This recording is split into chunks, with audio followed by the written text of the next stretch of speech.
The wind had teeth that morning. It bit through denim and wool as if to prove a point that spring, though calendared, had not yet claimed this stretch of land east of Kansas City. The depot at Crossven Junction stood brittle in the cold, more timber than paint, a place where trains didn't stop unless flagged. No one came unless they had nowhere else to go. Nathaniel Rourke stood with his boots planted in the gravel, a burlap sack looped over his shoulder, and his left hand braced on the butt of his revolver, more habit than readiness. His beard had grown in patchy and gray since Mary's passing, and the ache in his lower back didn't much care if it came from working the field or sleeping wrong. The land had given him 2 sons, taken them both, and left behind a wife who spent 3 years watching her breath thin out like steam until there was none left. He didn't come for a woman, he came for seed. The train was meant to bring a shipment from his cousin in Dodge, a boxcar's worth of corn and winter barley. But the letter had been vague, and now the smoke trail of the westbound hissed through the bluffs, a moaning engine pulling grief and steel behind it. When the train shrieked to a stop, only one passenger disembarked. She stepped down slowly, lifting the hem of a dusty rose skirt that strained at the seams of her hips. A woman in the fullest sense of the word, broad in frame, stout in the ankles, with cheeks like fresh dough and eyes that did not flinch when met. She wore no hat. No man stepped down after her. No one called her name. The depot clerk, half drunk and already packing up for the day, muttered something about a mix-up in transport. Her valise was set beside her with more care than the clerk usually gave to freight. Her name, when she offered it, was Mabel Connolly. "I was meant to be met," she said. "From Missouri. Letter said he'd be here." There was no one. Nathaniel stayed. His corn hadn't come either. They stood in awkward proximity, strangers bound by silence. The others drifted away, and soon only wind and gravel and the sound of Mabel shifting from foot to foot remained. "You got someone?" Nathaniel asked, voice thick from disuse. She didn't answer right off, just looked out toward the dirt road that led to the far fields and the dead hills beyond. "Not anymore." Mabel's voice didn't shake, but it had hollows in it, places where something used to be. Nathaniel knew the sound. He'd heard it in the space under Mary's ribs, in the sound she made when she lay too still to speak. He didn't offer sympathy, that was not the currency of this place. He studied her instead, noting the fresh hem sewn to her dress, the way her shoes had been polished but worn through at the heels, how her valise bore a patch of lace sewn into one corner, too fine for the rest. She'd come with hope then, dressed herself to be chosen. "Suppose you could come with me," he said finally. Mabel blinked. "Come where?" "I got land, house, room for a person who pulls their weight, and there ain't no train back till Thursday." She studied him now, not his face so much as his posture, the way his hand lingered near the pistol but didn't draw, the coarseness of his coat, the faint dusting of grain in his cuffs. "You offering work?" she asked. "I'm offering marriage." It came out blunt, not cruel, just fact. The way a man might say the fence line's gone or that the pump's frozen again. Mabel didn't laugh. She stared at him long enough for the wind to change direction. "You don't even know me." He shrugged. "Don't reckon you know me either." That night, under a sky smeared with clouds and cinders, Nathaniel Rourke married Mabel Connolly with the depot clerk as witness and a bottle of rye to seal the thing. The clerk spat twice, scratched his head, and told them they'd be cursed. Mabel said nothing. Nathaniel just nodded. They rode out to the homestead in silence. She behind him on the mule, her thick arms wrapped loose around his waist. The road stretched barren ahead, and he knew the land wouldn't welcome her, would split her fingers and blister her pride.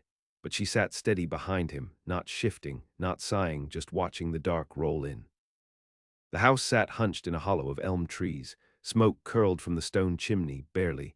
Nathaniel dismounted first, then offered her a hand. Mabel took it without hesitation, her fingers warm and wide and calloused like a worker.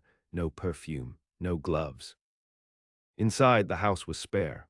Wood stove, tin sink, one narrow bed. She looked around, her gaze moving slow and deliberate. "Which side's mine?" He pointed. "Whichever one you take." They didn't speak again that night. She peeled off her boots. He banked the fire. They lay on opposite sides of the bed, inches apart and miles away. The coyotes started their song just past midnight. Mabel didn't stir. Nathaniel, for the first time in a year, fell asleep before the fire went out. By morning, the air smelled of ash and dew. Mabel woke first, sitting upright in the half-light with her hair unbound and her hands folded across her stomach. The stove still held a whisper of warmth, and outside a crow barked from a broken fence post. She didn't ask where the coffee was, just found it, boiled it black, and poured 2 tin mugs. Nathaniel took his without a word, nodded once, and stepped into his boots.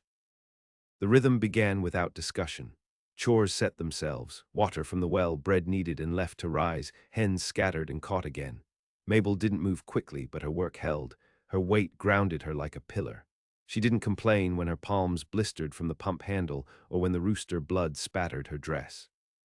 That first week, she gutted a snake with a carving knife after it coiled in the eaves, and Nathaniel watched her do it through the kitchen window, quiet admiration swelling beneath the surface like a bruise. The neighbors came sniffing around by the 6th day. Widow Cartwright brought a jar of fig preserves and a tongue sharpened from gossip. "So that's her," she said, not bothering to lower her voice. "Heard she was left on the platform like a parcel too heavy to carry. What kind of woman lets herself get stood up like that?" Mabel met the woman's gaze with the calmness of a still pond. The kind that doesn't chase dogs when they run. Cartwright's mouth clicked shut like a trap. She left before the preserves cooled. Word got out, of course it did. A man like Nathaniel, bone-dry and half-buried in grief, bringing home a wife shaped like the hills, soft in the way folks didn't think strength could be. They called her the big one or the depot bride. They laughed behind kerchiefs and cracked jokes over fence rails, but no one said it to her face. Mabel had a stare that stopped men mid-laugh. She slept in the bed without flinching. She cut her meat in silence.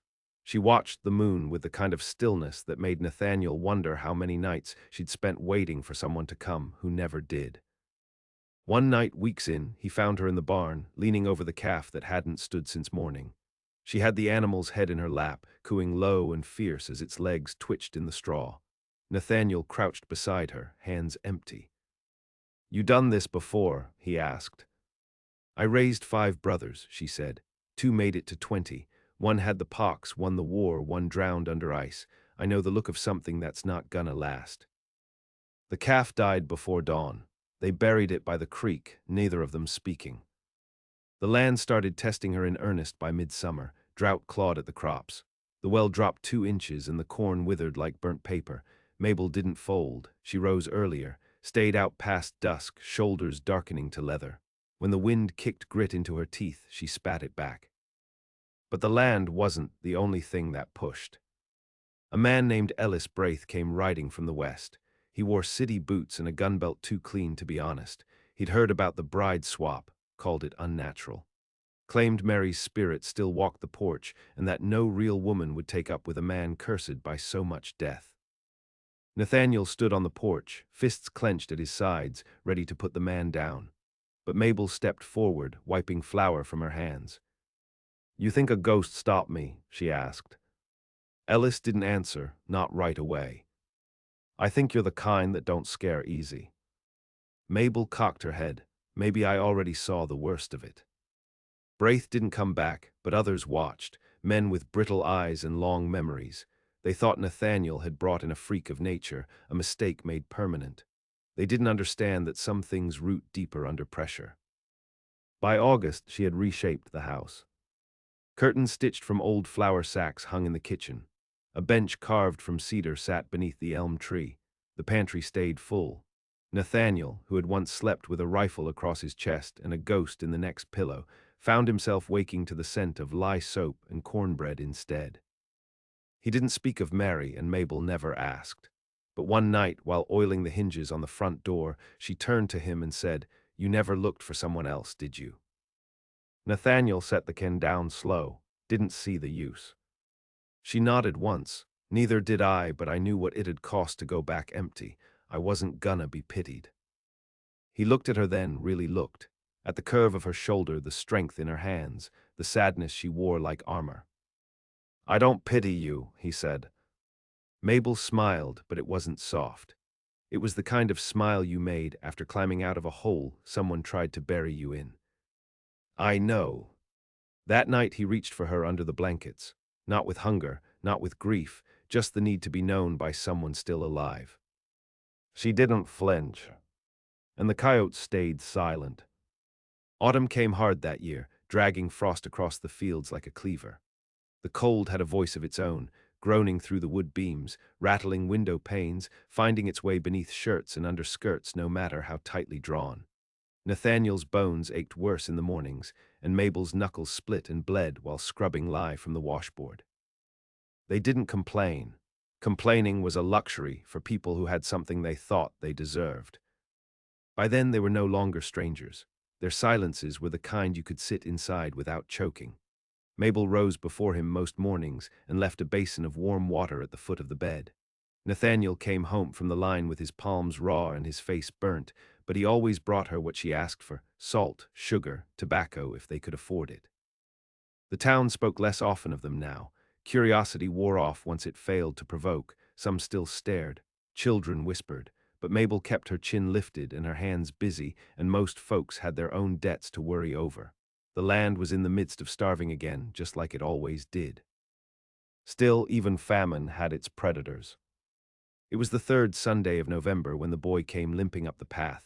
Barely 16, more ribs than muscle, shirt torn from shoulder to elbow, and blood soaking the side of his trousers. Nathaniel caught him before he collapsed. "Where'd you come from?" he asked, laying the boy on the floor. The boy's eyes fluttered. "West Ridge, trappers, said I owed 'em meat. I tried to run." Mabel stepped around them with a bowl and towel, already boiling water. She didn't ask who the trappers were. In these parts, you didn't have to. 3 men, no names, just reputations. They made their living off what fell outside the law's reach: skin, liquor, girls too slow to fight back. Their cabin squatted near the edge of Shadewood, just beyond where the sheriff bothered to ride. They worked for no one but themselves and answered to less. Mabel sat beside the boy all night, holding his wrist as if her own life depended on it. Nathaniel didn't sleep. He watched her with the same caution he'd once used for wolves on the ridgeline: respectful, distant, wary of awakening something better left alone. At dawn, the boy woke crying. "I wasn't the first," he whispered. "They done it to others." Mabel said nothing. She just stood and wiped her hands on her apron. Then she took down the shotgun from the mantel. Nathaniel didn't stop her. It was a 2-hour ride to Shadewood, and the trail narrowed the farther they went. Trees closed in like ribs. Snow had started to fall in wisps, clinging to the bark in scattered patches. Nathaniel led. Mabel rode behind, her face unreadable. They didn't talk on the way, didn't need to. The cabin came into view just before noon. Smoke rose from the crooked chimney, and a deer carcass hung from a hook by the door. Mabel's eyes moved over it all: gut piles, rusted traps, a girl's bonnet hung on a nail like a trophy. She dismounted and handed Nathaniel the shotgun. "I want the knife," she said. He blinked. "You sure?" She looked at him. "They took their time with that boy. I'll take mine." He didn't argue. What happened next didn't happen quick, and no law ever came to ask how 3 men ended up buried beneath their own smokehouse, with their throats opened the same way they once opened foxes. They left before sundown. Mabel washed her hands in a stream on the way back, scrubbing until her fingers went numb. "Did you know them?" Nathaniel asked. "No." "Then why?" "Because somebody had to," she said. Winter pressed down like a wet quilt, heavy and rank with mold. Snow covered the field by December. Nathaniel chopped wood until the calluses split, and Mabel cooked what little they had with a precision that bordered on ritual. They didn't touch each other much anymore. They didn't have to. There was a bond there now, fused by silence and blood and survival. One night, as wind battered the windows and wolves howled in the distance, Mabel took his hand beneath the quilt. "You lost everything once," she said. He stared at the ceiling. "Twice. I'm not like Mary. I know. She wouldn't have done what I did." He turned to her then, eyes soft in the darkness. "No, she wouldn't have lived through it." Mabel didn't cry, she never did, but she let herself breathe deeper, let her head rest on his chest. And Nathaniel, who had walked with ghosts for so long, found himself listening not for what was gone, but for what still beat, quiet and steady, beneath his ribs. They fell asleep that way, wrapped in stormlight and old quilts. Outside, snow smothered the tracks that led into Shadewood. No one ever asked after the three men who went missing that winter.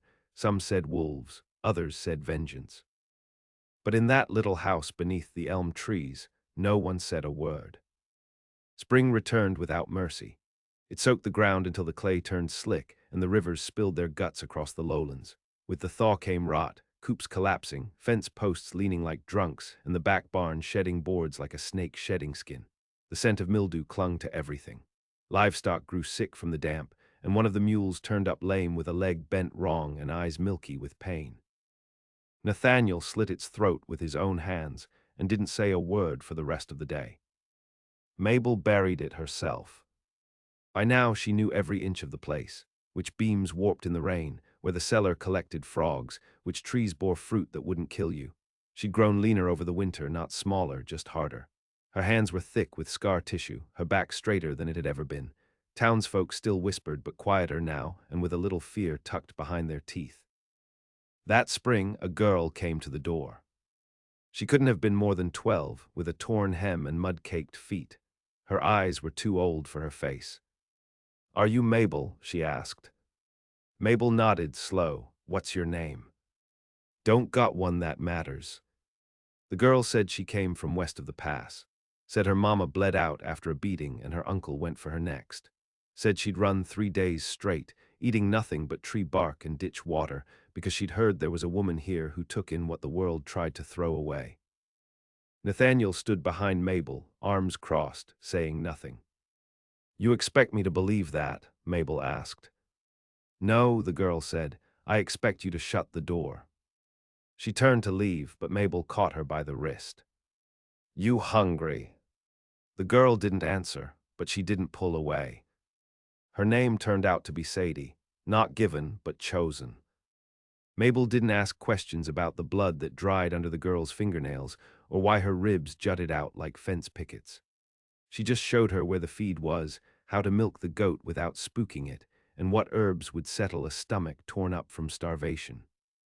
The girl barely spoke for weeks, ate like she thought every meal might be her last, slept with her back to the wall and one eye open. Nathaniel gave her space, but Mabel didn't. She stood over her, barked instructions, corrected her grip, forced her to look people in the eye. "You act invisible, they'll treat you like a ghost," Mabel said. One day, while fixing a busted wheel on the wagon, Sadie looked up and said, "You kill the men in Shadewood." Mabel didn't answer. Sadie smiled, small and sharp. "Good." The land began to green, crops sprouted, the new calf lived. For once, the rain came when it was wanted. Mabel planted extra this year, not just for herself or Nathaniel, but for the girl too, rows of beans, carrots, squash. Nathaniel watched the two of them from the porch sometimes, Mabel with her sleeves rolled, Sadie matching her move for move. It struck him, not with sentiment, but with something older, something like belonging. But peace never lingered in places like Crossvine. In June, a letter arrived. It bore no sender, just a name scrawled in the corner, Mabel Connolly. The handwriting was careful, mean. She opened it in the kitchen, read it once, then again. "Who's it from?" Nathaniel asked. "My past," she said, folding it neat and flat. She didn't burn it. 3 days later, a man showed up. Not on horseback, not in a wagon. He walked the trail like he owned the dirt beneath it, his boots polished, his hair slicked back. He had the air of a salesman, but he carried no case. His name was Barrett. Said he came from Missouri. Said he'd once been engaged to a woman who vanished without a word. Said he followed the rumors of a thick-waisted bride abandoned at a station. Mabel stood between him and the door. Sadie lingered near the back room, carving something into the table leg with a paring knife. "You come to reclaim me?" Mabel asked. Barrett smirked. "I came to see if the stories were true." Nathaniel stepped forward then, shoulder to shoulder with his wife. "They are." Barrett chuckled. "And what, this is your kingdom? Shoveling shit and raising orphans. You were meant for better, Mabel. You had refinement. You had potential." Mabel's voice was low. "You left me standing on a platform like a pig waiting for slaughter." Barrett's smirk faded. "I changed my mind." "No," she said. "You measured me and decided I wasn't worth the effort." He took a step closer, not with threat, but arrogance. You could still come with me. I'd take care of you proper, get you away from this dirt and these small men. Mabel's hand moved slow to the stove. She lifted the kettle, poured a stream of boiling water into a basin, not a twitch in her face. You see a small man here? She asked. Barrett said nothing. She moved toward him, water steaming in the basin between her hands. He took a half step back. Tell you what, she said. You kneel down in this dirt. You apologize to the girl I was. Then you keep walking until your boots rot off. Barrett opened his mouth, then thought better of it. He left with the same arrogance he came in with, but Mabel watched him go like a farmer watches a dying crop, knowing some things are better off scorched. That night Mabel didn't sleep, neither did Sadie. Nathaniel found the girl on the porch, knees tucked to her chest. He was like mine, she whispered. I know, Nathaniel said. Sadie looked at the barn, then at the horizon where the trees thickened into darkness. Do you think he'll come back? Nathaniel shook his head, not if he's smart. And if he AI, then he'll learn what makes this house different. She nodded, because it's got women who don't run. No, he said, because it's got women who already did and survived. She leaned against him, just a little. Inside, Mabel stood at the stove, eyes fixed on nothing. Waiting. The season turned again, hot and dry. Dust lifted off the trail in clouds that stuck to the throat. Every breath tasted like grit. The creek near the south field shrank to a trickle, its rocks showing like bones under stretched skin. Crops curled in the sun, and even the trees seemed to lean away from the light. But the house stood solid. Nathaniel repaired the roof with scavenged shingles. Mabel preserved what they couldn't eat fresh. Sadie began carving her name into the cellar door with a whittled nail, letter by letter, as if to claim permanence in a world that didn't offer it freely. No one had seen Barrett again. Still, Mabel moved different now, not scared, never scared, but aware. As if the world had reminded her one last time what it took to be left behind, she checked locks twice. She sat with her back to walls, and at night she stared out windows longer than sleep allowed. She didn't talk about what she was waiting for, but Nathaniel knew. He could feel it like weather under his skin. Then came the rider. Not Barrett, another man, older, long rifle strapped across his back, rode up on a horse whose ribs showed through its hide, with a sunburned neck and an oilskin coat that reeked of creek water and sweat. He didn't dismount. You Mabel Connolly? He asked. Mabel stepped onto the porch. Ain't no name that fits me now but Rourke. The man nodded like he already knew. I heard you laid 3 men into the ground west of Shadewood. I heard that too. They were kin of mine. Mabel didn't blink. Then you came a long way for grief. No, the man said. I came to even things. Nathaniel rose from the woodpile, axe in hand. Sadie stood in the doorway, the old revolver she'd polished 100 times gripped in both fists. The man looked at them all, one by one, like he was choosing who'd fall first. Then Mabel walked down the steps, empty-handed, slow. You want your justice, she said. He nodded. Then take it. She stopped 6 feet from his horse. But it don't come cheap. She turned and lifted her shirt, showed him the scar below her ribs, long and jagged, from the day her father decided she'd outgrown his roof, but not his reach. She pointed to her knees, the old burns from when a man she'd once begged for work tossed scalding lard to teach her humility. She gestured to the house. You see that girl behind me? She's got more justice coming than you ever will. The man didn't speak. Mabel took 1 step closer. You still want blood, you better pick careful. 'Cause I got enough in me to drown you and not regret it a minute. The horse shifted, flies buzzed around its legs. The man spat into the dirt, muttered something about cursed land, then turned his mount and rode back the way he came. They watched until he was nothing but dust. It rained the next day. Fat drops, steady and slow, the kind of rain that sunk into the earth instead of skating over it. Mabel stood barefoot in the field, head tilted back, her apron hung from the fence. Nathaniel watched her from the porch, mug in hand, and didn't say a word. Later, she found Sadie on the floor of the barn, fixing a snare trap. "You think he'll come back?" the girl asked. Mabel knelt beside her. "Maybe, but we'll be ready if he does." Sadie looked at her. "You think that's what we are now, ready?" Mabel thought on it. "No," she said, "I think we're becoming." By summer's end, a second girl showed up, 14, teeth missing, no shoes. Mabel opened the door before she even knocked. A month after that, a boy came through with a gash across his temple and hands like claws. Nathaniel built another cot. Soon the house began to change shape. Nathaniel expanded the back room. Mabel taught them to boil lye, set traps, clean a wound, shoot clean, shoot fast.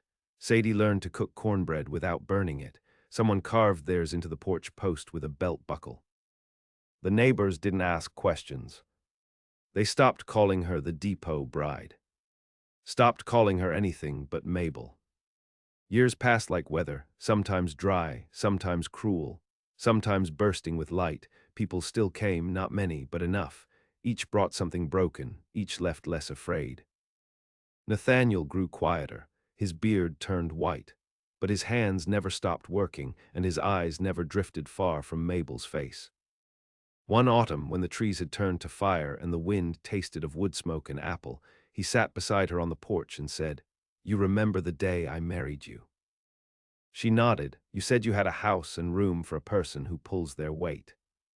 He smiled. "You've built more than a house." Mabel looked out at the fields, at the fence mended with scraps and love, at the line of clothes fluttering like flags, at Sadie, now near grown, reading on the stump where the mule had once been buried. "No," she said, "I just made sure the doors stayed open." When Nathaniel died, he went quiet, like a lamp snuffed with a hand. Mabel sat beside him until the heat left his chest. She didn't cry. She pressed her lips to his knuckles, then folded the blanket over his ribs. He was buried beneath the elm. Sadie read the words from the book. The others, 5 now, stood in silence. No preacher, no headstone, just the sound of wind and Mabel's voice, low and even. "He gave me a name when I had none, and never once asked for less than the truth." She pressed her palm into the dirt. "And he let me become what I was meant to be." Years later, a traveler passed through Crossvine, young, fresh-faced, asking after water. He was pointed toward the workplace. When he returned to town, he told a story. Said there was a house down past the ridge with children who worked like soldiers and eyes that had seen fire. Said a woman lived there, heavy in frame, heavier in presence, who taught him how to stitch a wound and cut down a coon with one shot. Said she walked like a mountain and spoke like judgment. "Who is she?" someone asked. The boy had blinked. "I don't know, but I reckon if the world ever ends, that house'll still be standing." They nodded, didn't ask more. They knew who he meant. Mabel Rourke, widow, survivor, bride abandoned and risen again. Not feared, not pitied. Reckoned with.